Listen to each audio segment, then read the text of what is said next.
And now for something completely different. My name's Tom Badger. We're about to jump back into some PlayStation European action. But first, let's focus what you can do at home. New spooky skins, baby. It's Halloween. You get Spooky Ymir, Spooky Apwash. Last day for the discount. Pick it up now. No discount on my analyst. It's Anatoly. Always here, but never spooky. Opposite. Rarely here, but always spooky. Anyway, we're coming up with a new two teams here. It's going to be VGSGods versus Arial Arise. These ones should be interesting. Arial Arise up top, but VGSGods have always provided some competition. Qualifying towards the high-res expo placement is Arial Arise. We'll see how they do, but up against VGSGods should be an interesting matchup considering that Arial Arise has won 3 out of 3 out of all those sets against this team. It's a big deal. Certainly is a big deal. We'll see if history proves fruitful. Picks and bans on the way here. Game number 1, Arial Arise. Arial R. I saw that the abbreviation up top. It threw me for a curveball. So we'll see if VGSGods can answer back with a curveball of their own. The bans right now, no curveballs there. Everything standard. As we see, no Thoth, no Thor, no Persephone. I assume this to really just work their way down the tier list. No Set. Isis, I expect to be banned as well. And there's a tier. I expect to see some of those as we roll forward. That's right. With some of the changes to the knockup on the defensive stance, we're going to probably see either more picks at the tier or more bans at the tier, but this leaves Amaterasu open, which was kind of forgotten about, I think, in the very last PlayStation European set, but is still a great goddess that has great late-game things you want in team fights. I've got to agree. I think if I were to kind of address this draft or the ban phase, I might look at the Thor or the Thoth as an Amaterasu ban, but either way, here we are, and she will be picked first and foremost for AA. Across the way, VGS will select Batz and Olorun. The curveballs coming out for sure, with Kukulkan next to the Amaterasu and Horus. A little spicy, I think, for the Kukulkan, but when you have the Amaterasu for the mobility, the Horus for the healing and the global pressure to kind of get you out of danger, it's important to see how Arial Arise will use that to protect their mid-mage, and rushing the Book of Thoth, never a bad thing on this mid-mage. Not at all. Book of Thoth into the blue boots, is something that we've seen a number of times, and that's certainly what Kukulkan wants to do. King Arthur selected for VGS, no surprise there, and as we take a look at our second round of bans, again, some interesting choices. Guan Yu and the Achilles, so two aggressive warriors, where Arial Arise will focus instead on the Geb and the Terra, so two guardians take it out right there. A lot of healing as well being banned away, right? The Terra, the Guan Yu, and then picking into the Horus as well. VGSGods going for this double magical hunter idea. Wouldn't be surprised if they tried to maybe last pick a Fafnir to kind of accelerate it further. Could be the idea there. Double basic attackers always bode well when they've got the little bit of coerce on their side, coercion. Hachiman and Mercury, though, will show up. Mercury making a play last week in the Pro League. Big crits coming out for big wins.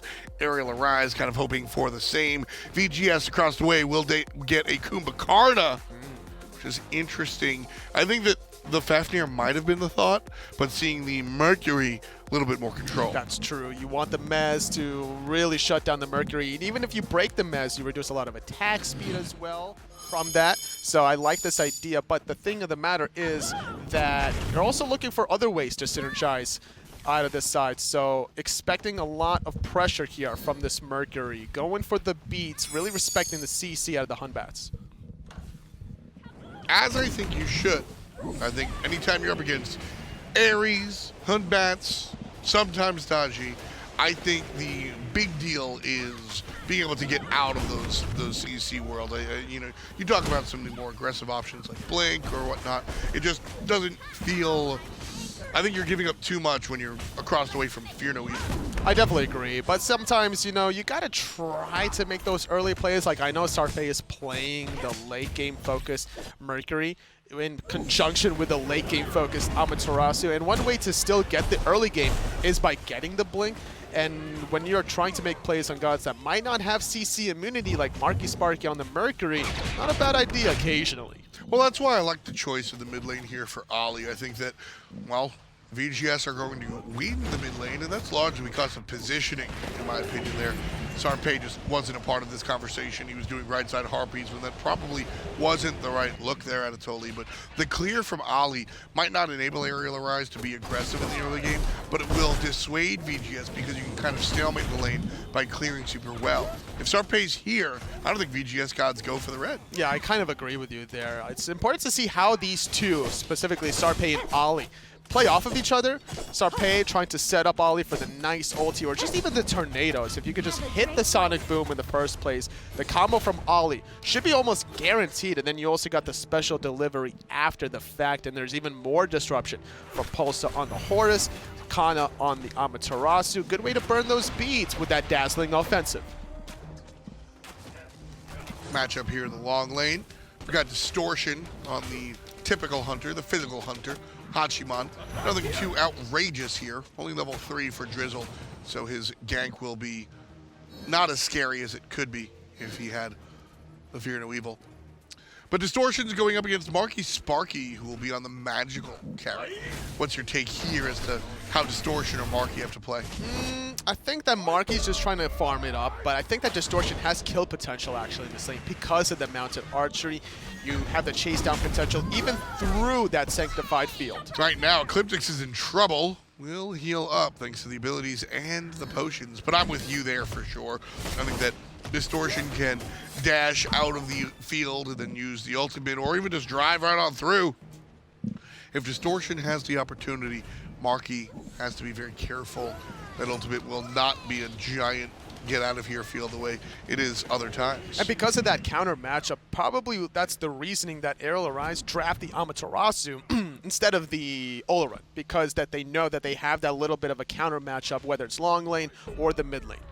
Another invade coming out from VGSGods. 2-on-3. It's going to be a 2-on-4 as Marky makes the rotation from the left-hand side. One more time. SARPEII not here.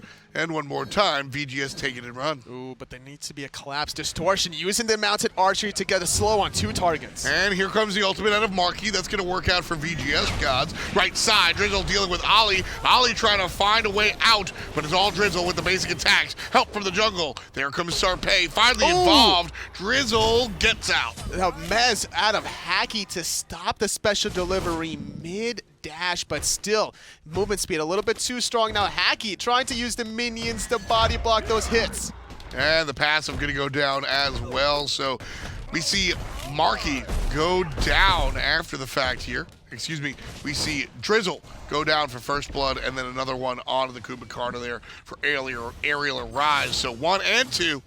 And the blue team looking good. And the first blood goes to Distortion, the Hachiman that's trying to finish off what I'm going to guess is going to be the Devil Gloves. You don't really need MP5 from Transcendence because of the Hachiman passive. That's like a lot of overkill if you're going to go for that one item. But in the solo lane, though, this is the way you got to bully out Amaterasu before she becomes a nightmare in the late game.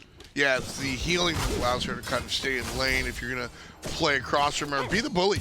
You know, make sure you can deal some more damage than you can actually heal up with that aura switch. And that's the idea here from Bevy Monster. And something we've seen more and more recently as of late is this Amaterasu with the Berserker shield. Now, it's about getting the attack speed to apply your 10% debuff aura a little faster. And that late game, it's a huge impact when you don't necessarily have that big of a window to get those stacks on that one individual target. And you even get some more self-sustain on your hits as opposed to your abilities, which you don't need the sustain on your abilities when you can always stand switch anyway. The one downfall of this item is, compared to at least Gladiator Shield, is you don't have the 10% cooldown reduction. But if you're going to go for, let's say, Breastplate of Valor anyway, Genji's Guard anyway, and then let's say Mantle of Discord, you'll be capped off. Number of different options for the CDR. I agree with you there. Hacky gonna line up Pulsza, but really no problem whatsoever. Interesting use of the ultimate. Not necessarily my favorite. Slight disconnect there because ECLPTX was clearing the wave with Stellar Burst. Yeah. If he waited maybe half a second to a full second later, he would have cleared the wave anyway and poked out a little harder on the Horus. Nice jump away by Drizzle. Ollie lets it rip. And that's something I wanted to talk about looking at some of the Kukulkan play we've seen recently. We've seen it on the Pro League level, seen it on the minor league level, and we'll see the ultimate in the mid lane. Ollie gets out of there. One more. wasted ultimate from Drizzle. Won't say complete waste. Does get the beads out of the mid lane mage. And a Kukulkan sans beads. Certainly a healthy target. That's always the overall goal of a jungler, right? It's like, you know, you may or may not get the kill, but as long as you can guarantee a defensive relic, right, you don't necessarily have to be the one cleaning it up in the first place. Your teammates can be the ones doing it. And in this draft, Hachi has a lot of control, right? Like a lot of burst damage between his epic uppercut and then ecliptic stellar burst supernova combination. So first part is done on the beads. Now the second part, where does that come in from VGS? And that, I think you nailed it there. I think it's going to be Hachi in the mid laner, trying to combine and put Nolly down one. Praise for Ollie, though. I did like the ultimate, just letting it rip. I think that's a big look as far as what you're asking for from your Kukulkan play. Too many players wait for the absolute best moment. SARPEII is going to be here, running away. Nice cover for the mid laner. Ollie now trying to cover the back off, and SARPEII barely gets out. Here comes Drizzle. Toss the monkey. Avoided. Off screen, Distortion gets the kill. Oh, a good solo kill on the left side of the map. That counter matchup heavily favoring out this Hachiman, surviving with 1% health, and Ollie surviving with about 10% health. His senior, Hachi 96, was so close to getting that kill. He got the epic uppercut. He was looking up in the sky. He got a little too antsy there. He kind of dashed right before landing with SARPEII. Tough stuff there, but SARPEII, Ollie, get out. Love, again, Ollie's usage of the ultimate. He ults his teammate, knowing that if anybody's going to kill the teammate, they're going to get hit by the ultimate. And the thing is, that ability, the epic uppercut, has to be a rhythm ultimate, where you could close your eyes and you should know, based off of feeling and sound alone, of when you have to use your ability for follow-up. And there was a huge, just slightly mistime out of Hachi. Yeah, a little bit rough, the remaining players. You're a big music guy, right? Yes. What other ultimates are like that kind of rhythm ultimate that you like? Like Naja ult, right? Naja ult, obviously, I think. Well, that, not this one. I don't think Bevy Monster is one of them, but he's gonna wish he had some sort of rhythm. Surrounded by 3, this is King Arthur's favorite spot to be in. Here comes VGSGods on the left side, going for the Gold Fury. This is a beautiful play. Bevy Monster's job is to just last long. All he needs to do is make sure he doesn't go down, and he gets out of the tower, beautifully survives, and his team gets the Gold Fury. Wow, Arial Arise actually were the ones that confirmed it, so not going to be able to confirm it. It was the spirit of the 9 wins. Oh, man. We'll break that down in a minute. After all of the action here, Hachi's going to get on out. Great recovery there, Anatoly. This was Bevy Monster shows up, or excuse me, 3 members of Arial Arise show up in Bevy Monster's lane. And as I said, that's kind of where King Arthur wants to be, surrounded by 3 players. That said, I think Arial Arise did play parts of that correctly, spreading out during the spin, collapsing afterwards. It looked really, really clean for a couple of minutes. But one player got a little too low, had to walk away. That prevented the kill. SARPEII will walk away from this one. And then VGSGods do what every textbook in the world has told them to do. There's 3 players on the right side, go to the Gold Fury. Yeah. Problem is, Arial Arise have some of the best objective confirm in the game with Kukulkan. And maybe that's why they drafted it, thinking about that distortion, use the beats to avoid the slope. And now the tower is even onto Marky Sparky, returning the favor of that solo kill. Big ultimate out of Ollie, but it's Hachi that does it one better. Ecliptic falls down to the dot. 5-3 as Arial Arise pick up the 2 for 1. And to kind of piggyback on that topic of discussion on the solo lane, Bevy Monster didn't have Warrior Tab at the time, not even Tier 1 boots, so it was taking him longer to get away from that 3-player gank. Just goes to show how powerful Gladiator Shield is on King Arthur specifically when all of his abilities are AoE, but a lot of credit to Bevy Monster because after he dashed with, I think, his defensive dash, he was able, or rather his blue dash, he was able to hit a 3-player Sundering Strike to proc that Gladiator Shield 3 times and to buy him a moment because it stuns all 3 members. That was the key. And it buys you time for your cooldowns to reset for additional Gladiator Shield procs. And that's the key, totally, is that, like, you couldn't just aim away. You couldn't just walk in the opposite direction and hit all your buttons. Yeah. You needed to have a little bit of a turnaround. You needed to play that well. I think a lot of people sit there and go, whoa, you got Glad Shield, of course, but that was well played by Bevy, and that's why he survives. Especially on the console. Like, I can't hit that on the console, no way, no how. So a lot of credit to Bevy Monster hitting that one. But now Kana, though, despite not finding a kill, has an experience lead on this level 12 Amaterasu, finishing off Shogun's Kusari, picking up the Frenzy, teleporting back into the solo lane. She's going to have a lot of attack speed to burn through these objectives. Again, the basic attack passive coming out from Amaterasu, a very, very big deal. It'll help out what Distortion wants to do, a little bit what SARPEII wants to do. SARPEII is interesting, or rather Mercury is. Mercury kind of wants to hit people with one punch rather than attack speed multiple punches. Sure. But if you can get attack speed from your teammates, you'll take it. And that's why he went for the Erendite. He doesn't want that attack speed. I love it. He's going to go for the pure power after using that sonic boom, getting a little bit closer to those targets. You're getting extra power on your first hit and also movement speed as Mercury translates or transitions that movement speed into even more physical power. Yeah, a lot of times in this space, right before the critical strike come online, you see Bloodforge from Mercury players. This is an interesting look, and it's a look I like. After he ults, he's going to be a little bit faster, and that first hit will hit even harder after the fact. Basically, if you get ulted by this Mercury, you should just die, especially if it's a crit. So I like that kind of defined, definite death. Would you prefer the Bloodforge? No, not really, because Bloodforge is more of an item where you're going to get one shot after you go in. SARPEII not using his bees there. As help from the mid laner, Drizzle will be able to walk past it, but hit after the fact. SARPEII misses the ult, and made you look does low damage.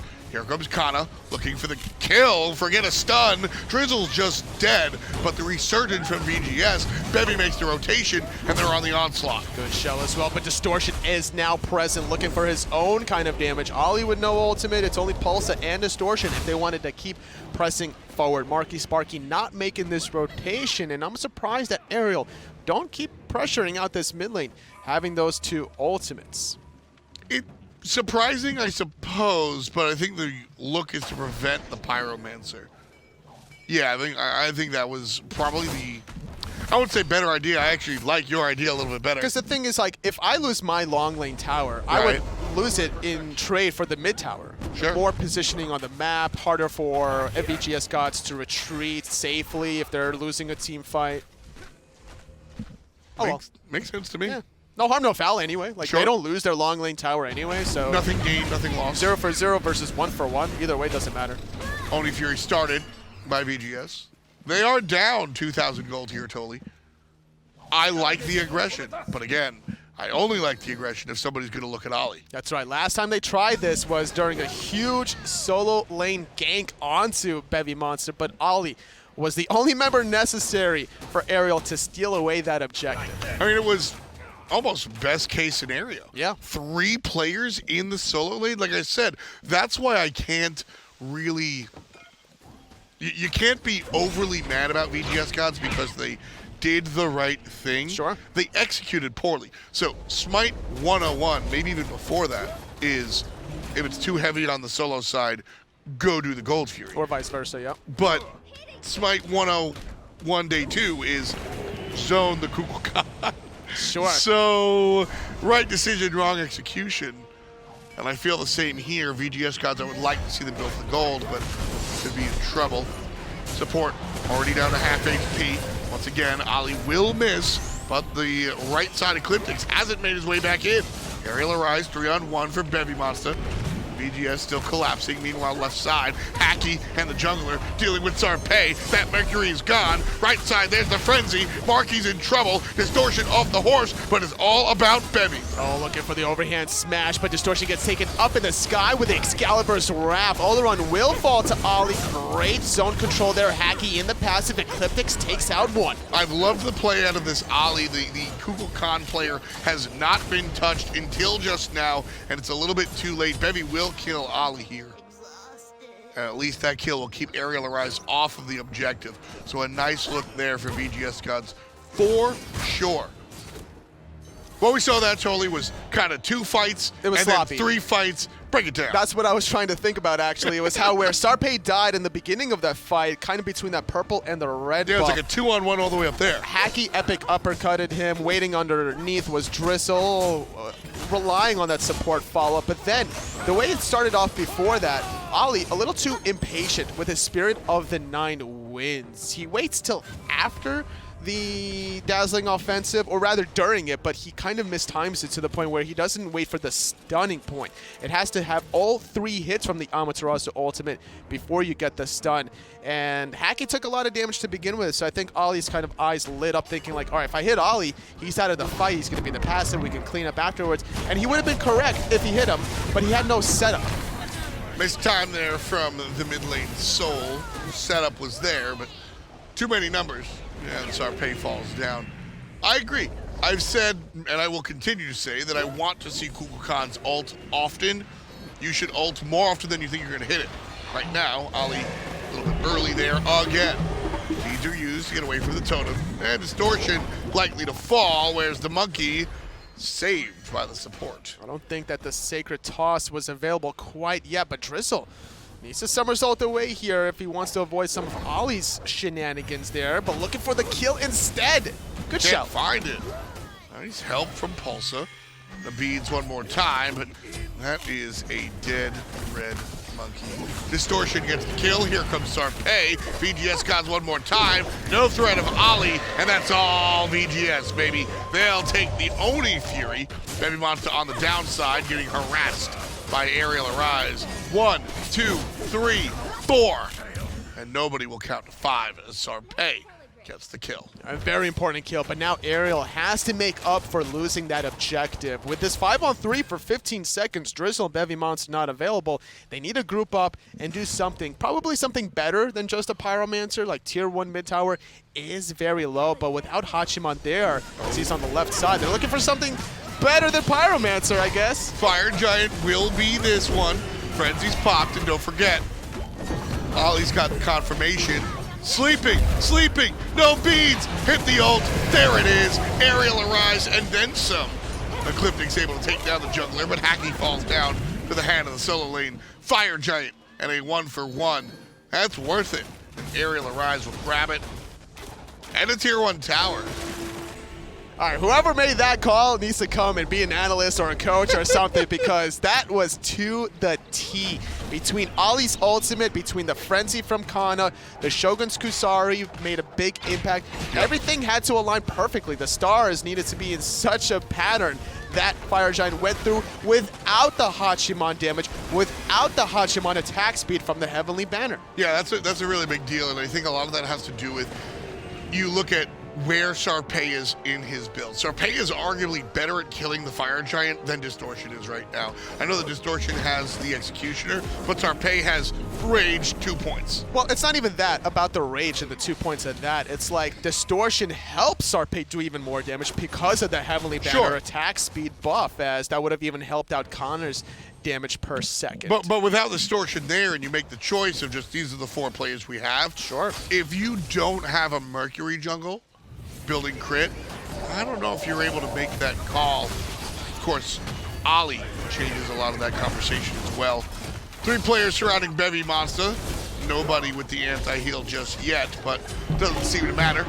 Now here comes the Party Monkey, a little bit late, and he'll be in trouble. Ollie hits him, and that will be smooth. He actually walks back into that trajectory, finding the kill there. 2 dead now. No solo, no jungle for VGSGods. Nice Hacky move. even going to go down. This tier 2 tower, very vulnerable now. I like the move by Hacky, knowing he was dead, just look for something. CC immune the ultimate out of Kana. Still not VGS's style.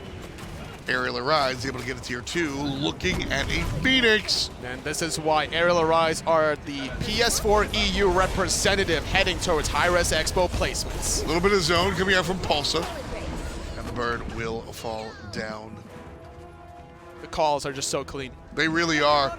It's the macro play that's really impressed me here today. Shot calling is better than like true mechanical skill, I think, at the end of the day, because I always look back to the way Team Rival evolved between Cyclone GG of Season 3 towards Season 4 rival, towards Season 5 rival. You're talking about Pro League? Yeah, the Pro League, where they weren't necessarily the most talented individuals from Season 3. But they had the shot calling, they had the trust in each other to be able to make those plays happen. And so far, Arial Arise seem to have a little bit of both from what I'm seeing in the PS4 EU League. And with calls like that, to do an 18-minute-and-a-half Fire Giant without the Hunter that gives attack speed to a Mercury and an Amaterasu and still make it look so clean like that, I think there's going to be a lot of high hopes to see what this team does at the placements. I got to agree. I think the intelligence factor on Arial Arise is certainly there. You know, trusting in the build of SARPEII and understanding that you have the objective secure in Ollie. Nothing VGS has could contend with Ollie's ultimate. And kudos to VGSGods for doing the right thing. Hacky isolated Ollie. I think a lot of other teams look for SARPEII in that situation, but they isolated the mage, knowing that Spirit of the Nine Winds was the difference maker. Really good play by VGSGods. It really was, and despite Ollie kind of doing some early misses in the beginning of the game, he's learned from that now, and he's timing it a little bit better as we're approaching to the more important phase, the late game. This is the whole trap from Arial Arise, is the late game. You have the Amaterasu, she's online. The Mercury that has Deathbringer and 4 stacks of Rage, he's online. Level 17 Kuku, almost online. Yeah, no, and I maintain that the Kukulkan player should aim to hit 100%. Aim, but should expect to hit 60, if that, % of the ultimates. A lot of times you're going to get them chased out like that, no problem. I'll go down to say 40 or 50% because you've got to let them fly. Sometimes you're going to have the beautiful setup, and Kana will stun somebody, and you'll be able to get somebody standing still, hit him for 1,200 damage, and walk away clapping, right? Pulsza can do that as well. But a lot of times with what you're looking at a Spirit of the Nine Winds is just let it rip in these jungle corridors. Somebody's going to get knocked up, or maybe it's a whiff. You'll get him next time. The cooldown is relatively low. It's not raw ult, but I think it's close enough to play fast and loose with it. Because if you're not shooting that ultimate, a lot of times I see missed opportunities there. I'd rather see you miss the actual ability than miss the opportunity. So I've got no issues with the way Ollie has been playing. Number 2 on the player damage. And I think that player damage is because VGSGods are not respecting the magical damage threat. Runic Shield is the only real magical defense item, question mark, from Bevy Monster. As look at the rest of them, like Jade Emperor's Crown, Witchblade, nothing really respecting this Ollie damage. Aegis on the ultimate for the Spirit of the Nine Winds there. Ollie in trouble as the carpets rolled out. And Marky's fast, Ollie's slow.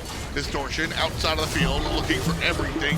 Fear no evil popped after the frenzy, and now it's VGSGods team fight to win. SARPEII just too far out of the action after that sonic boom. The rest of VGSGods are fighting 4-on-2. Kana's got to find the speed, and Pulsza trying to find his way out of here. SARPEII, on the other hand, push up the mid lane Phoenix with a tier 2 up.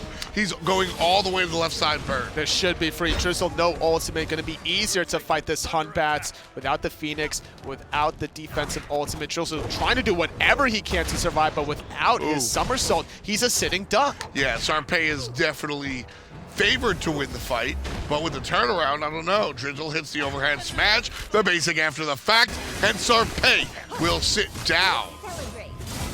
Not able to make it done. That was sloppy execution in the 1v1, and that sonic boom needed to connect earlier on the right side without going so far into no man's land past that tier 2 tower. Arial Arise wanted to take that fight instead of like trying to go for the Fire Giant, where I think it was more guaranteed and calculated, and this is kind of uncharacteristic for them with how they've been playing, not only in this set, but how they've been playing all of Phase 2.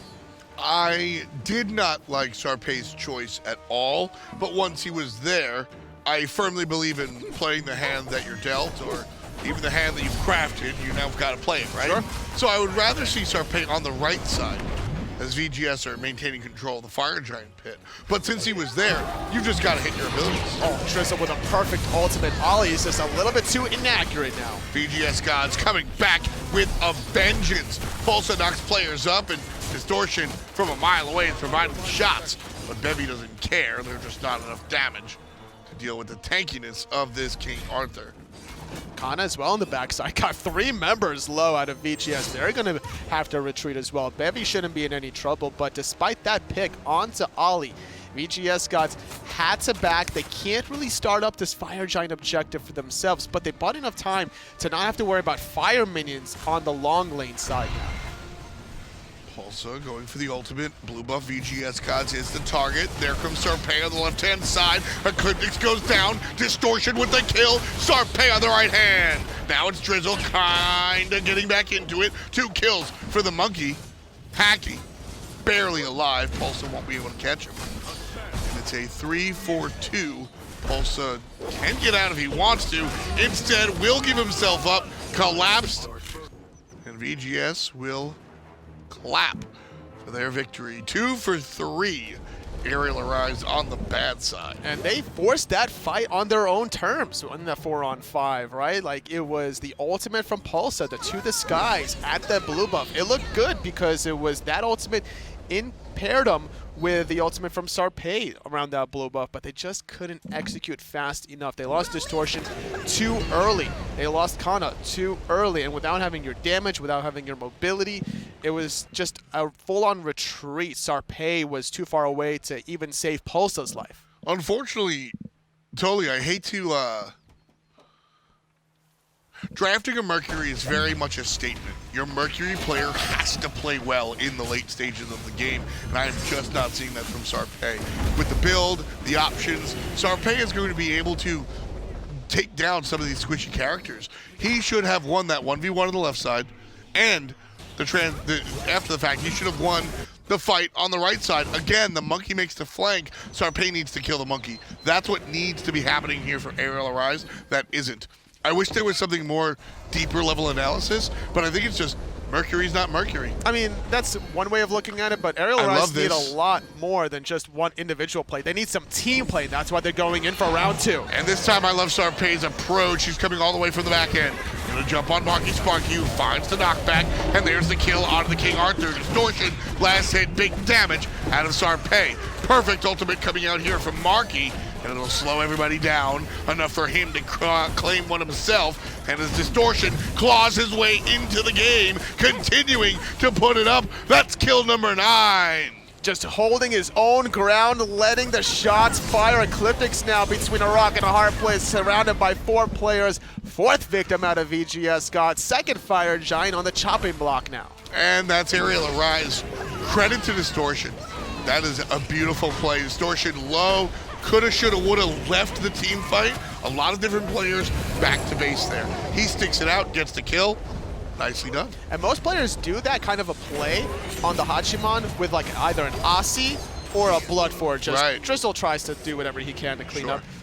But instead it was just a Devil Gloves. And he trusted his teammates that like, all right, I'm going to put my own life on the bait. Because even if I died, my team is going to win this fight and they're going to get Fire Giant with or without me. SARPEII will respawn. No Fire Giant for him. This game is winnable without SARPEII at the top of everything. But it will be an uphill battle, and Distortion will have to continue to overindulge. 10, 4, and 9. He's doing more than his fair share of the lifting here. But And I agree with you. You got to look for team play. It's not just one guy.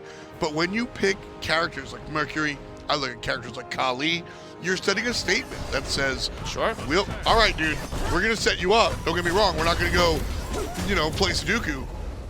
But make no mistake, the hyper carry player, the Mercury player, you've got to be better than 3, 5, and 10 at this moment in the game. I need to see more of this. Just the positioning last time was great. And Marky just shrugged him off. You got to find a better target. Mercury has the potential of showing up and killing you in 3 shots. I think that's why SARPEII just has to be patient about when he goes in. I agree. I think he's going it a little bit too early instead of playing the cleanup Mercury assassin that he needs to play. And there's a lot of space separation provided by Arial Arise. Kana can easily go in and out of the action with that aura, that 25% movement speed aura. Ollie controls a lot of space with a tornado. Even though he's been slightly inaccurate with his Spirit of the Nine Winds, the Tornadoes is plenty to control the space and do the damage. VGS has played this sort of stationary gameplay where they will multiple players get hit by that tornado.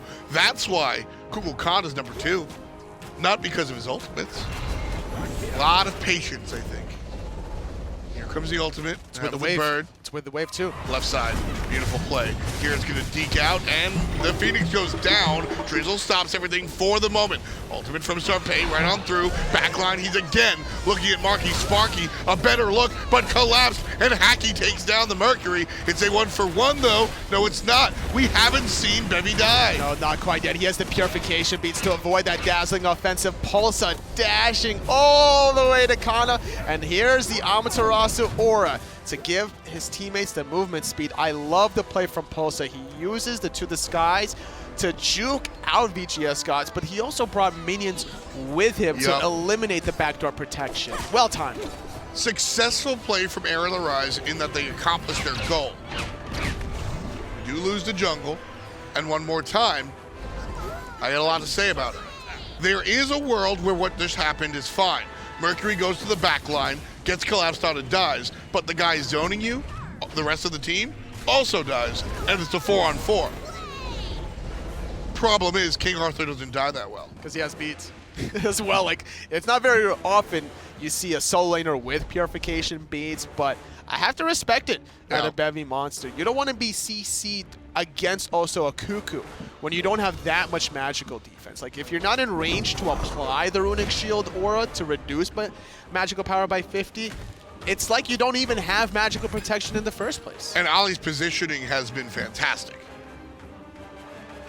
Really enjoyed what we've seen out of the Kukulkan. Same conversation. Lack of patience from SARPEII. As I said, the jungle up, team down strat works as long as the zoner from the enemy team dies. But when you die up here, I'm drawing notes to myself like a moron. When you die up as SARPEII did and the rest of the team doesn't get the kill after the fact, you've created a lopsided team fight that doesn't have any chance to be successful. SARPEII needed to, knowing that there's a King Arthur there, not saying this team dropped the ball. It's a King Arthur, it's going to be tough to kill. That whole strategy is no longer relevant. You have to look for what we were talking about before. The patient play. Exactly, and just not seeing it. Well, the reason why he was even that far up in the first place was because he took the vessel transportation from Pulsza. I think if he waited a little bit and allowed the Horus ultimate to go through, split push in mid, or just let the Horus ultimate go through, and then Sonic Boom as well. Sure. Because by the time you land there, you're now channeling in front of every VGS member. They see where you are. They can adapt around into where you're not hitting more than just one individual member, or they can maybe even juke it out in the first place. Arial Arise still in the lead. Tully and I splitting hairs as we assess how Arial Arise could win better. That's not the look as Pulsza dives by himself. But here comes the rest of the team. SARPEII cuts right on through the carpet. Nice knock up, Bevy Monster down to about 50%. And on the back line, here comes the Monster Drizzle, put number 18 on the board. Trouble for Pulsza. He went in early, and he'll die early. 2 players without an answer back from Arial Arise. Kana trying to run away. He's going to get slowed consistently, but now having the aura to get away, and that is a wasted Fire Giant, enhanced Fire Giant on top of that, where the ultimate from Pulsza was not with minions, was not with anyone else, was by himself, as there was no one else to follow up from Arial Arise. And when you lose your support that early on, now Distortion is in the backline, very vulnerable, no one is peeling for him. A very good play from Drizzle using that ultimate in the backline. It's contagious, totally. SARPEII lost his patience. Now Pulsza losing the patience. These guys have an appointment? Just take it slow. I don't get it, but the Oni Fury certainly going to help them out here. 35-33 on the clock. Arial Arise up by about 16 foul. And any sort of lead that Arial Arise has, like even this 15,000 goal lead, is not even that much when we're looking at a 35-minute game where there's 6 items across the board for VGSGods. Right. Everyone's basically level 20 in the game. I still got to give credit to Arial Arise's draft for being more focused in the late game, but they're not making it work for them in the late game. Love that play from Drizzle, going along the ride. SARPEII gets out. Just kidding. Drizzle finds the Goomba stop. Hacky right side, knocks to the air, Distortion in trouble. ECLPTX will capitalize, but it's 2 dozen for Arial Arise as the jungler falls down on VGSGods. Oh, but now Bevy Monster taking that tornado. The Sanctified Field will be used to allow Hacky to get away. Ollie was looking for the last hit onto Hacky, but now Bevy Monster sacrifices himself instead. Kana shows up one more time, and Ollie will be able to slowly tick down Bevy Monster. There's the dash.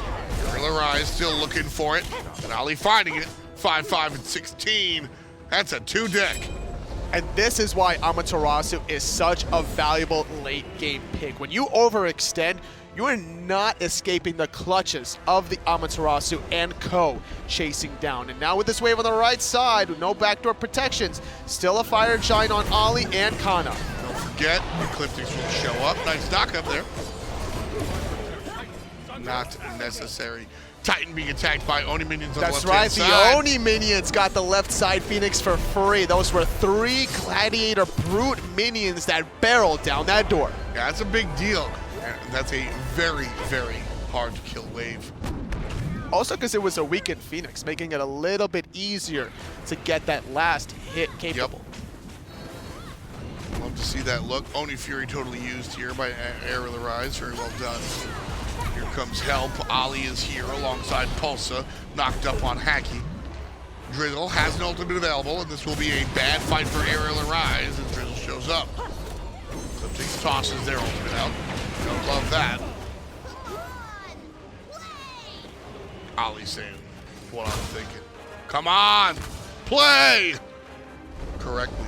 Group up. Fighting 3-on-5 is not my favorite call, Tolly. It's hard to kind of group up, though, when you're dealing with a Hun Batz, right? Like, it separates the team fight in such a way that you don't want to be a part of the grouping up process. I agree. Okay, let me clarify. I don't want to group up in ones. Everybody should be around the middle lane. Mercury is out here doing purple buff. Sorry, dude. Yeah, we don't like to see that one. But going for the Wind Demon now, having 3 crit items late game for SARPEII after he sold off his Talaria boots to pick up the Swiftness Potion, having so much burst potential, and does have the Blood Forge now, within a very important Mad Guy's Cloak, so it'll be easier for him to take any 1v1 against Drizzle looking to fear no evil. Pyro goes down, just a couple of coins in the pocket for Arial Arise. As we approach our 40th minute, Arial Arise will look for the Fire Giant one more time. Enhanced, as totally noted, the last time around when we saw Arial Arise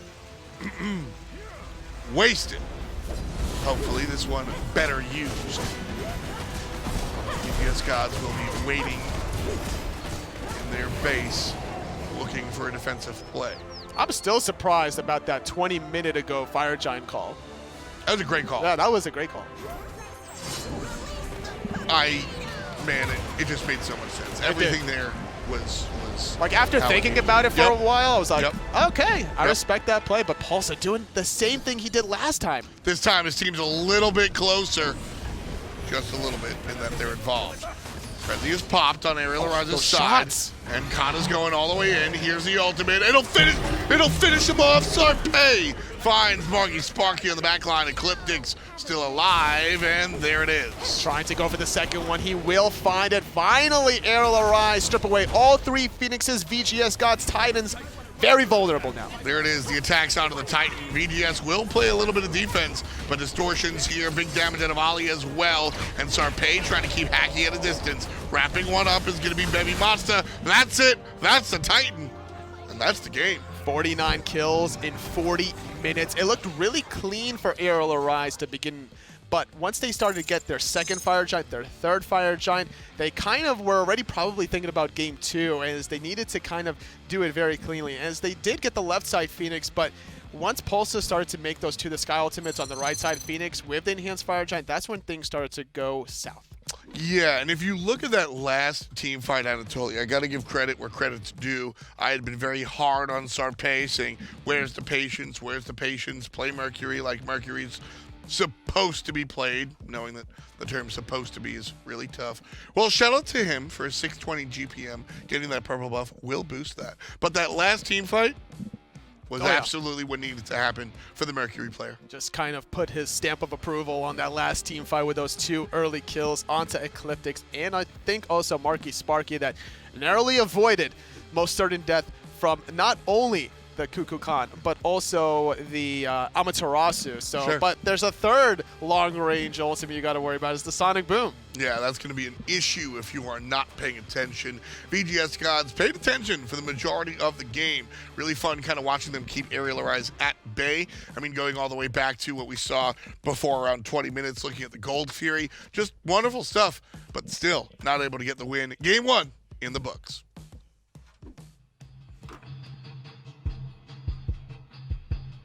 SteelSeries, the official peripheral provider of the SMITE Console League.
Patience is a virtue, and we are the most virtuous on the desk. As we get into game number 2, Tom Banninger, that's me. Anatoly Alexeyev, that's him. Hey. And VGSGods, that's them. And Arial Arise, that's us. We're getting into it. Game number 2. Last one was a barn burner. Usually Arial Arise up top. We expect them to win a little bit quicker. But some mistakes on their end, and credit where credit's due, some nice capitalization from VGS has allowed them to stretch the game out. We'll see if VGS can capitalize enough to make their own statement and see if they can take game 2. This kind of arising over their competition. I like it. Trying to arise over the gods. That makes you a heretic. Thanks, Tully. I mean, Kanye said it best. Oh, yeah? What? What's a god to a king? Oh, yeah, okay. What's a god to a king? What's a king to a god? What's a god to a non-believer? You got to finish the statement. That's where you come in, though. I thought you were talking about something else. Olorun here. The first selection. Bans, as to be expected, worth noting, the Horus was a little bit too much in game number 1, so VGSGods will ban it away to make sure that the support can't bring that here. Olorun, chosen by Arial Arise, taken away from VGSGods last time. Marcus Sparky had some nice moments. So AA will take it themselves, and VGSGods making a couple of steps in the other direction, grabbing Amaterasu and Hell. Huh. The healer's back. Now, I am surprised that Arial Arise first picked the Olorun despite having great success with the Hachiman. There was a solo kill going against the Olorun, like during laning phase. That was a nice play by Distortion, but really wanting that sanctified field for themselves. But now they're going to have to deal with the Amaterasu, so maybe this could be a little shift in the idea of strategies where Arial Arise are going to focus out more early game to make sure that Amaterasu and now the Hell not a staple of impact in the late game. If I need to deal with Amaterasu, I'm going to deal with Amaterasu with Olorun and Isis. I think I'm absolutely where you're at. But Olorun and Isis are probably the two tools that can let me deal with Amaterasu perfectly. A lot of control from the Isis. Olorun having a lot of magical damage on top of it. And if you're forced to build into magical defense now for Amaterasu in the laning phase, the King Arthur should be able to do a lot of damage, especially if Ariel go for another hyper late game focused jungler. I love what VGS have done here on their own terms, though, Anatoly. The repeat for the jungle and the Hun Batz, great look. I think a lot of what VGSGods did successfully came off the back of the jungler. I definitely agree with you there. That crowd control was really annoying to deal with, and now they also have a Geb for more crowd control. That Cataclysm is going to be solid, and they're going to have mobility to get in better position to use that CC. Odin going to be chosen here. I make a face. An interesting character. He can drop the cage, but I don't know. We'll see. The cage will hurt Hell. The cage will hurt Amaterasu. And we'll see just how much it'll hurt those selections here. Amaterasu will be played solo lane bevy, sure. But the carry Hell, an interesting look for sure. Definitely going to be interesting. We've seen a lot of mages in the long lane in general. Hell, not one of those mages that we've been seeing, but you know, why not? If you can get the levels and if you can survive the early game, I think I do want the Hell in the long lane, but you're going to need to have rotations on deck in case Marky Sparky gets into trouble early on. I got to agree there. I think that having the Hell in the mid lane has always been looked at as a little too scary. Whether or not I agree with that is a different story. Tune in next time. But I think that Hell in the long lane makes a little bit of sense right now. That said, I do love the choice of having Ollie in this mid lane. A lot of people would choose to put Isis into that carry role, but I like having Isis available for these kind of cross-map exchanges. I think they're very important. That said, with an Olorun, the ultimate kind of makes sense as well. You could have flipped a coin. This comes down to which player plays which character better, and I think Ollie, traditional mages, sure. When balancing the decision of what god you put in the long lane versus the mid lane, it comes down to two different factors. Number one is what god would you rather have a higher level? Right. And that's going to go in the long lane. And then number two is which god would you want to have earlier team fights with more control? And that's going to be the Isis opposed to the Olorun. I'd argue the first one would, I think I might want the Isis a higher level than the Olorun. But at the same time, you want her to make impact around mid camps, possibly. This time, SARPEII going to make an impact early. No patience needed as the Virtuous gets first blood. SARPEII on the Achilles jungle. A lot of haters out there, just putting it straight up. A lot of people hate the Achilles jungle. I don't. You look like you do. No, I was just kind of laughing and thinking about like where you're going to go with this. Like a lot of haters out there in general. Haters keep me breathing or something like that. I don't know where you were going with it, but I understand where you're coming from. Achilles, maybe drinking the haterade. You know, Achilles in the jungle, not known by many players outside of if your name is Scream, but there's a lot of ideas behind the Achilles jungle. You're doing a lot of burst damage. You have control with a good stun. You move fast. Your passive, your dash, your also Fatal Strike, which is also another dash, by the way. Yep. You can have up to 1, 2 dashes from your third ability, and then up to 5 more from your ultimate, if you can land the execute. Blink, dash, dash, execute, execute, execute, execute, execute, dash, dash. Oh yeah. By the time you're done executing, you will have the dashes. So I definitely could see that logic there. As normally back in the day, you would think like, man, Nemesis is so annoying with her double dash. What about Achilles though? Oh man, not my favorite Mario Kart. Kind of trying to deal with the player on the right-hand side. Meanwhile, a little bit of help from Drizzle as he looks for this blue buff invade. But Pulsza and SARPEII show up. And that is a huge win. Good steal. Yeah, that's a huge steal. Amaterasu doesn't get gold, experience, or the blue buff. Hard to really keep up with the sustain now from Kana that also needs all this MP5. Forces Drizzle to use the purification beads and back to base prematurely before even finishing off his tier 3 boots. I really thought Drizzle was going to be able to stop that, but Arial Arise show up out of nowhere. Yeah, I like the jump play there from Pulsza, and this is the idea behind picking the Odin. You kind of follow around the jungler, and your bird bomb is going to be dealing so much damage. This is why Odin in the support role is a good pick. You have a lot of base damage from that ability where you don't need to scale your abilities with physical power. You can still go tanky, you can still go CDR to be kind of like this ult bot where you're shutting down the hell now, keeping her locked in. She's going to have 100% anti-healing, and then you're going to have to deal with that by going for the Phantom Veil. And the Phantom isn't coming out soon at all. Ooh, Ollie, yeah, we saw that one, buddy. Sorry about that. I spent Right at the camera as well. Yeah, I like that. I spent a lot of game one talking about how Ollie's missed ultimates were inoffensive to me because as a Kukulkan, you just toss them out and hope for the best. The 50% accuracy rate is a good look. Not on ISIS. Well, to be fair, though, I think even if he hits that ultimate, I don't think that's a kill. Neither do I. It's not charged up all the way.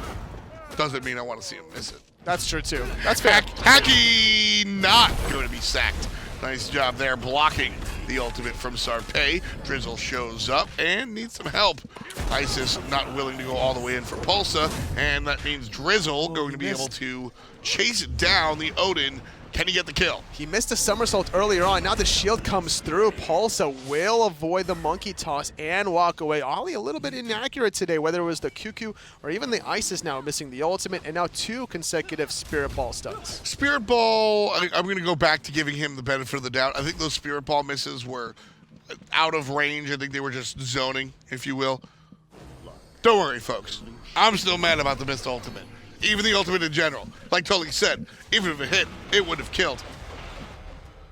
Neither here nor there. In the last set, there was a ROM player that used his ultimate very early on that missed a little bit, and I kind of made an excuse for him, saying like, you know, you're just kind of warming up the engine a little bit. You're trying to get ready for when it really matters. So sure. I'll make the same excuse here for Ollie. Marky Sparky having to use the ultimate. Oh, he missed the beads. ball, though. And Distortion won't be able to get the kill. Yeah, if Distortion hits the first ability. But here comes the rest of the squad. Marky quickly runs away as Hacky surrounded. The ultimate out of Ollie a little bit better this time around. Although I would have liked to see that with the purple buff still pulled, but neither here nor there. Here comes the Ecliptics. Gets a stun, drops the Suns. Marky Sparky with the repulse. Gets the kill. Oh, Distortion now doesn't have any mobility to get out of this one. He's committed to fighting 1-on-3. Even a 1-on-4 as the Hun Batz shows up from the backside. Sometimes we commit to the wrong thing. It all started when they tried to overcommit onto this hell. Now Pulsza has no mana to get out of this one. Drizzle should have the mobility, but he misses the somersault and the blink just in the nick of time for Pulsza.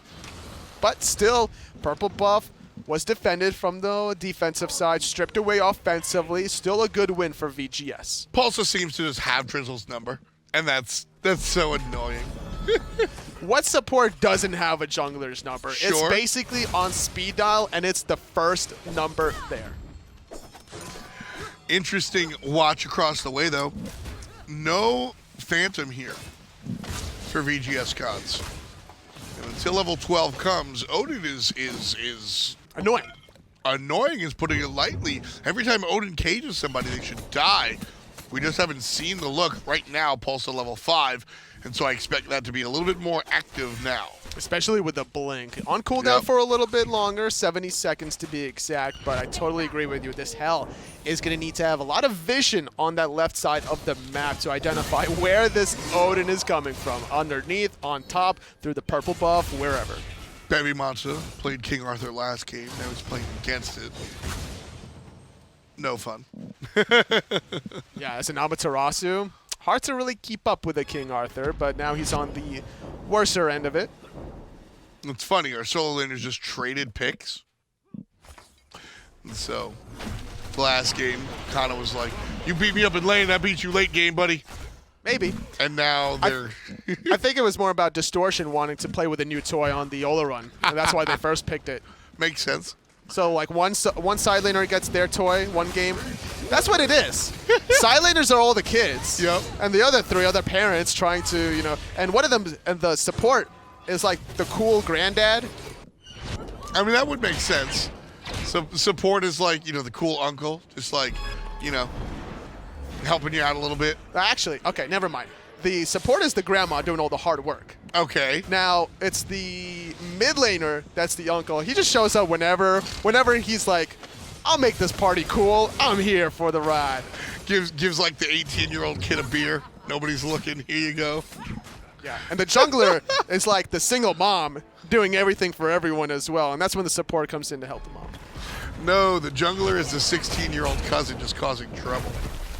Pulsza in the mid lane causes some trouble of his own as Drizzle drops to Fear No Evil. Ollie helps. But as my tone might have implied, whole lot of noise for a whole lot of nothing. A lot of ultimates expended in that middle lane. Look how beautiful this is, actually.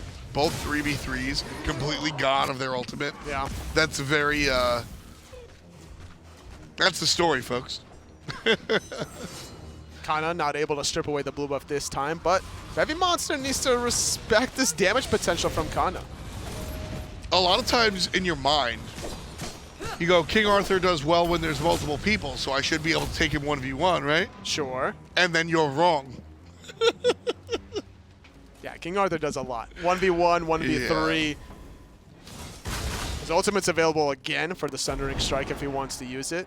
Needs a little bit of energy probably for that one. But Ollie, so far, need to see a little bit more out of him. He does have 10% CDR on the Shoes to Focus. Didn't opt to go for Mage's Blessing first. So he's going to run out of mana fairly fast if he's not careful throughout these team fights. Unless he's going to build up the Funeral Rites passive from the Isis.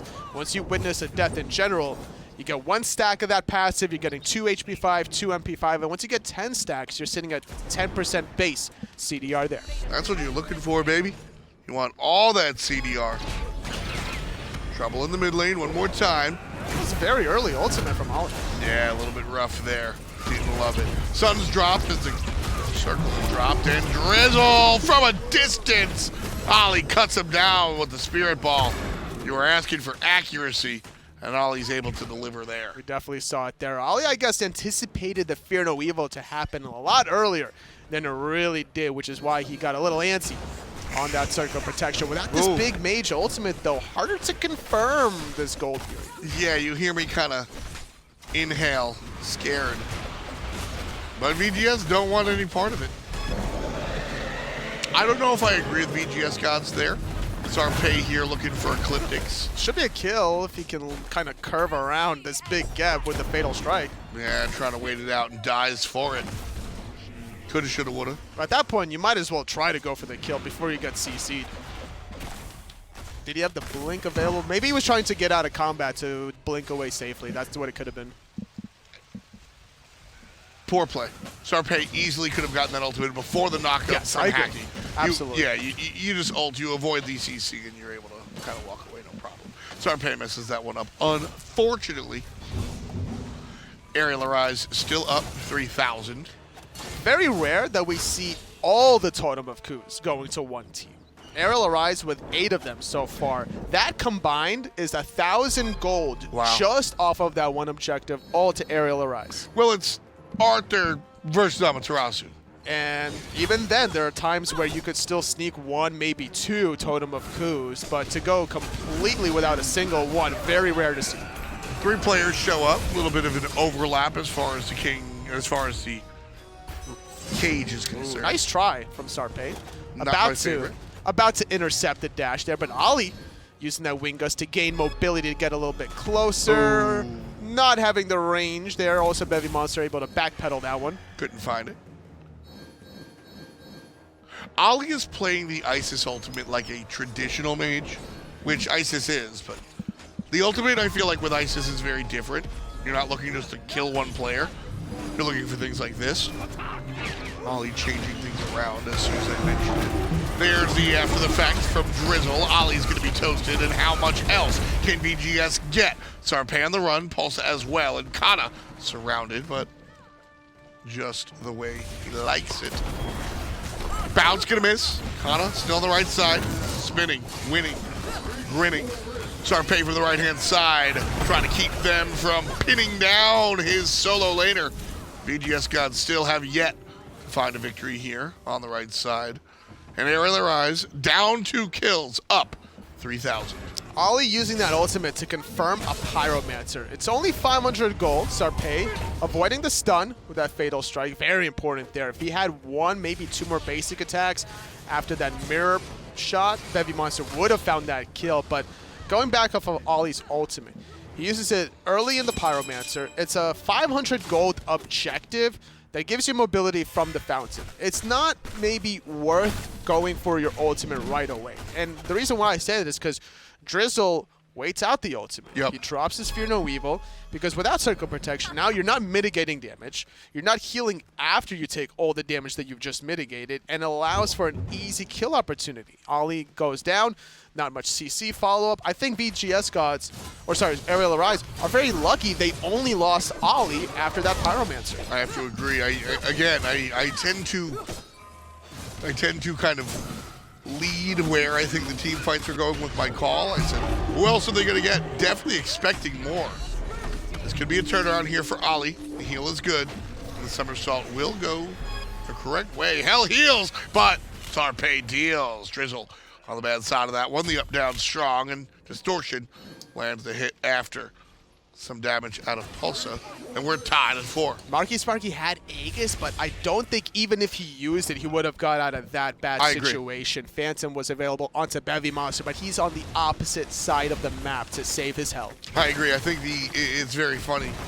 Not using the Aegis was the right call. Yeah. Just die early. There's only small reasons why you would do it. It was to like delay your death to maybe buy time for someone else to make a play. Get there, or an objective. Something along those lines. But in that case, it was the right play. Agreed. A tier 2 tower. Arial Arise takes that to the bank. Not just 3,000 gold, now 6,000 gold in the lead. 15 minutes and count. And by looking at the graphs, you wouldn't think that this game would be tied at 4-4 in the kill category. Right. But Arial Arise know how to work around their objectives. They got the Gold Fury, they got the Pyromancer, they got all 9 Totem of Coups as it despawned after the 15-minute mark, and they're still looking to make plays on a lot of towers remaining too. A total of 4,000 collective gold from those 4 remaining towers. I mean, VGS were up 2 kills while being down 3,000 gold. That's why I've been saying it since Season 1, Totally. It's the stuff after the stuff that counts, and Arial Arise know it. They're at the Oni Fury nice and early here as soon as it spawns. They've got a nice assault. There's no chance in hell for VGS to contest this. Arial Arise almost giving them too much space, if you ask me. Now VGS looking for the fight after the fact. Well done and well planned. Will it be well played? The carpet rolls out, Distortion slowing everybody down, and the sun's coming out from ECLPTX. VGSmonster needs some healing. He's going to be able to find a way in and out. Kana, SARPEII, 2 players of Arial Arise get the kills. Distortion surrounded, but Pulsza shows up, and that's the way a support player makes it happen. Showing up and allowing his carry The blink. to figure it out. Explosion. I love it. What a play coming through from Pulsza. And also, great peels in the backline. That's going to be a clean deicide now. Arial Arise, they get the objective. Silence! They get 4 kills. Silence! I cast a curse them. I'm sorry. I wasn't silencing you, Anatoly. Nah, I was I saying know. use the silence on the rollout. Maybe he used it earlier on. That's probably what had happened. But instead of getting all 5 kills, they should still be able to get several objectives. Fire Giant. This is 1 minute faster than they did in the last game, actually. And this makes a lot of sense. And just, again, just as things calm down, I wasn't saying silence to you. No, I know. I know that when there's an ISIS, yeah. Reddit thread. Anatoly and F-Dot fighting on cast. Mid-cast. F-Dot screaming at Totally, silence, shut up! What if we argued by only using God ability names? Okay, You start, Tolly. Silence. Made you look. Death Scythe. This doesn't make any sense. Ollie jumped on. That didn't make any sense either. Drizzle falls down. Hacky and Ecliptix might be able to make something happen with a ricochet, but Ecliptix looking at the wrong mirror. I tried to follow you, Tully. I'm sorry. Following you has gotten me into trouble many times, actually. Has it really, though? You want me to rattle off? No, I mean, you could just say, like... Well, there was last Saturday, and the Saturday before that, the Saturday before that. Hacky right now, looking for a weekend of zone. It's all work time for Arial Arise. 2-on-3, no problem. Kana, his teammate left him and he still doesn't care. Pulsza shows up on the right, and Kana will walk away and pee. Hell, healing pretty good when you're able to get it off without any anti-healing, but with this Fire Giant now, Arial Arise should cleanly get it after all the damage they've done earlier. Great CC onto Bevy, poking him out a little bit. Hell sustained, still topping him off though. Distortion shows up, but the tier 2 tower will crumble. SARPEII on the backside, looking, lurking, lunging. Here's Drizzle, finding a way away.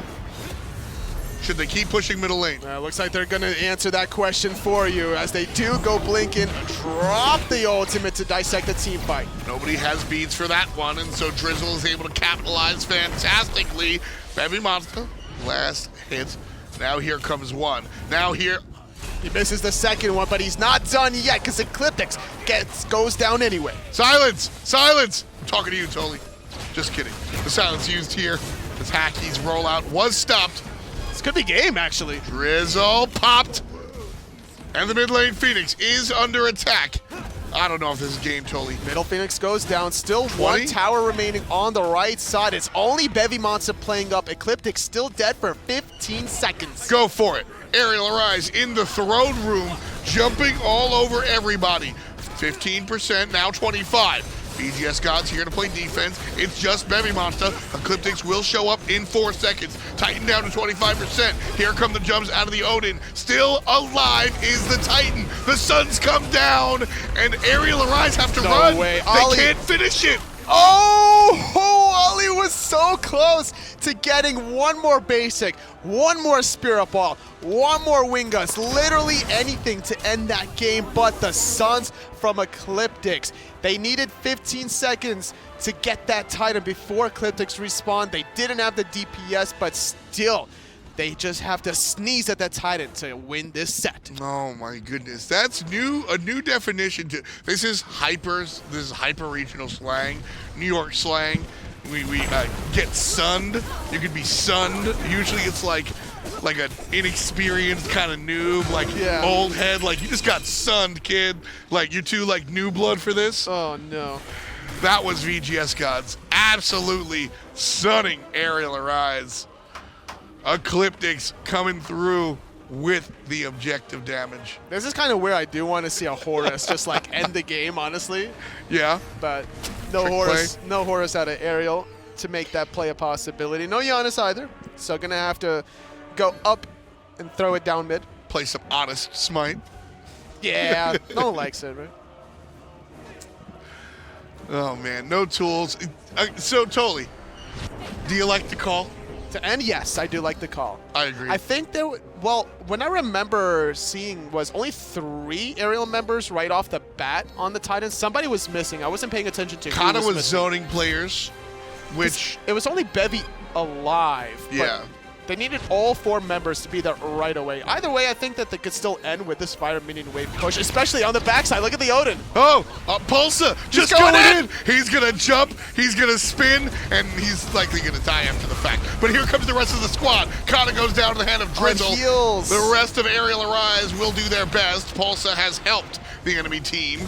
And the enemy team the circle feeling protection, good. though. Circle of protection not going to be nearly enough. Outside still. Arial Arise fall. This is take number 2, and they still can't get it done. Not quite yet. SARPEII got zoned by Bevy Monster the whole time. He couldn't blink past the backline. They needed just a touch more of DPS to end that game, and now it's up to SARPEII to survive, but it's hard to survive against all this mobility between a Hell and Ama. SARPEII just honestly moving around here, dodging the mirror damage, finding the stun. It is unlikely SARPEII gets out. It'll take a long time to kill SARPEII. Oh, never mind. Oh, okay, it's still gonna take a long time. He's about to stun Bevy. Never mind. The ultimate needed to be used to confirm it. Not the cleanest. So this is very similar to how Arial were playing it in game 1. They had a very clean start to the game, but their execution to ending the game is where they started to lapse a little bit. And that's something that they can fix still. This is still the end of week number 13. There's still about 2 more weeks of preparation time before the placement rounds, or maybe like a week, week and a half. Sure. So with that said, after this said, Arial will look back at their late game performance and be like, okay, this is how we need to clean up. To go for the Hail Mary play with the Odin on the backside would have made sense if they can all get there at the same time. It also would have made sense if it was anybody but the defensively built Odin at 24 minutes. Sure. But they needed somebody to tank the Titan. So him going in first needed to happen. But they needed the DPS to follow up right away. If SARPEII or Kana get there by themselves, do they have the damage output to solo that Titan? They do have the damage, but I don't know if they could survive. Not tanky enough? Yeah, I think that the Titan was too much damage, knowing that the tier 2 tower was still up on the right, and there were still 2 Phoenixes up on top of it. A lot of protections, a lot of health, a lot of damage still on the Titan. A tall order. Primal Fury the target here for Arial. Willing to take the fight. Drizzle now looking to turn it around. Kana dashes to the right-hand side. And Ollie, good positioning, but won't find Hacky. The dash on the bottom left. Still a whole lot of nothing. Trouble for SARPEII as he tries to figure out his spot, where to get involved. Blinking in up top, and that's going to be the kill onto ECLPTX. Beautiful play for the jungler. Patience is a virtue. SARPEII feeling good right now until Marky finishes him off. Circle protection gonna do a lot of damage there. Ollie trying to run away from Bevy Monster, but all the attention is on Marky Sparky instead. Distortion with that one. Looking for Hacky as well. Stopping out the rollout. Should be another death. Yep, there's going to be a kill out of the Geb. It's just a matter of who gets it. Distortion, kill number 16. Taking the kill lead. Already has the gold lead. Numbers lead as well. Do you try to end? I wouldn't after the last 2 failed attempts, but they're still going to run it down mid. If they could find maybe Bevy Monster, that's got to be the catalyst to the success of this last push. But with a wave here, the weakened middle Phoenix not due to stand much longer. Bevy Monster at half health. Drizzle has the Fear No Evil. Oh, there's going to be another look. Distortion goes down. Bevy Monster with a kill. Kana zoning for nobody at all. There's VGS so much Gods CDR on the chase. And Ollie should die here. There's so much CDR. Drizzle had his ultimate up for the defense by the time that fight started to settle into the dust. Pulsza jumps away just narrowly, and yet again, Arial Arise trying to do a little bit too much, not respecting the defensive measures out of VGSGods. That's been the issue so far. Arial Arise came into this one and did not give credence to that defensive mindset. Ultimate going to be up for Drizzle in just a matter of moments. The tier 1 tower falls in the mid lane. Here comes trouble as they continue to push. SARPEII again on the backside, trying to find a moment. ECLPTX going to get hit. Kana goes down. Drizzle looks fantastic. 3, 5, and 7 for the Jungle Monkey. The tier 2 tower falls. Oh, this is where Hell is really starting to show off. The sustain is just non-stop. They can tank these objectives for days, but they need that anti-healing. Looking for Pulsza on the cage. Going in is the Hun Batz. SARPEII still around the backside, but way too far away. Circle of protection is popped already. Here comes Odin. Drizzle is avoiding a lot of what Ollie wants to do and jumps over the wall to safety. The Phoenix falls. Looking for the middle Phoenix, they do get it. The question is, are they going to make the same aggressive play that Arial did earlier? Are they going to go for the end? They just lost their jungler, Tom. But SARPEII is able to get one, and that's the jungler that you mentioned. There's an Ecliptic's fall. Pulsza gets one, and that's enough. I don't know if VGS will be able to finish even with the Hell Evolved. No, definitely not. Kana responding in 3 seconds. The hold wasn't successful for the middle Phoenix, but defending their Titan is another story. Ariel still in this game, still with the lead as well, as Fire Giant due to respawn soon, and it's about to be enhanced in a minute and a half. Pyromancer.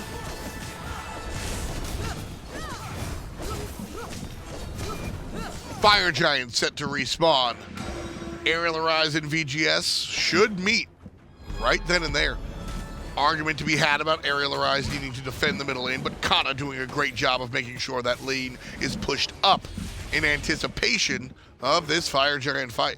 Heavy Monster has been playing this Amaterasu very well this game. A part of 15 of his team's 19 kills, a little over 75% kill participation as a result, as this late game Ama so hard to get away from. The mobility is there, the damage is there with the dazzling offensive, even going utility by picking up the Phantom Veil. But the Odin out of Pulsza pick in general is stopping other relics from being picked up, such as the Frenzy, such as the Shell even. VGSGods control of the moment. Ollie. All right. Ollie just was sitting in base. Curious as to what was going on there.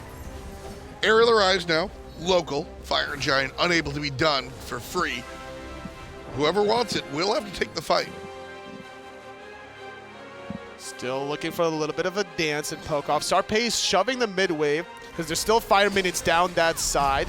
Stun from Drizzle, gonna get immune by the beats, but he's jumping right into the heat out of SARPEII. There comes the cage and the ultimate out of the ISIS, and help from the left to the right. Drizzle under duress, has to jump over the wall, can't find it. There's SARPEII's ultimate used as a dash. Bevy Monster stunned out by the team, and then allows SARPEII to blink on out. Bevy Monster can't get out easily. We'll find a way anyway.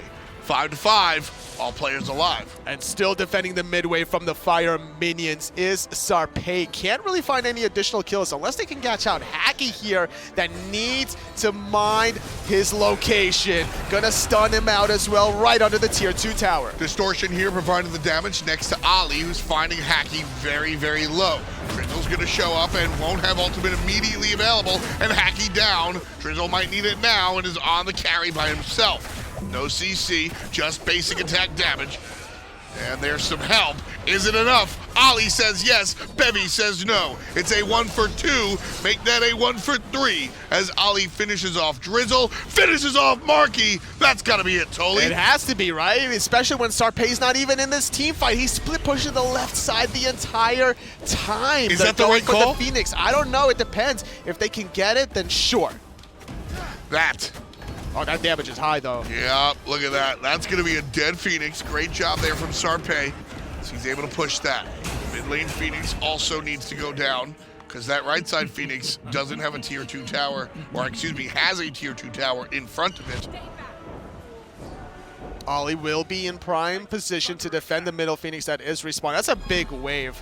He did use the Wing Gust, though, outside of it. He actually might still lose it. He's going to be able to show. Okay, there it is. Oh, that was really close. Yeah. If he lost that, I would have. Yeah. He has enough CDR, though, between Shoes of Focus and his passive. He might be holding on to a purple pot as well. Sure. So sometimes using your ability that also does damage to get closer to a specific location could hurt you. That's why sometimes you'll see players in, like, SPL or players even in rank hide between the tier 2 and the Phoenix, like somewhere around there, anticipating you to use your escape to get closer to where you really want to be. Yeah, you're going to use your dash out of the base. That means you can't dash when I jump on you at your Phoenix. I know a little bit about that. VGSGods approaching the Fire Giant, and one more time, they have control. Hard to say who's going to get it now, because left side fire minion waves is going to be an issue for VGSGods. The middle Phoenix is weakened for both teams now. VGSGods are relying on this health sustain. Can we look at the healing done really quick, just to evaluate? 16,000 from this health. That's That'll do it. A slow start, but seems like a good late game thus far.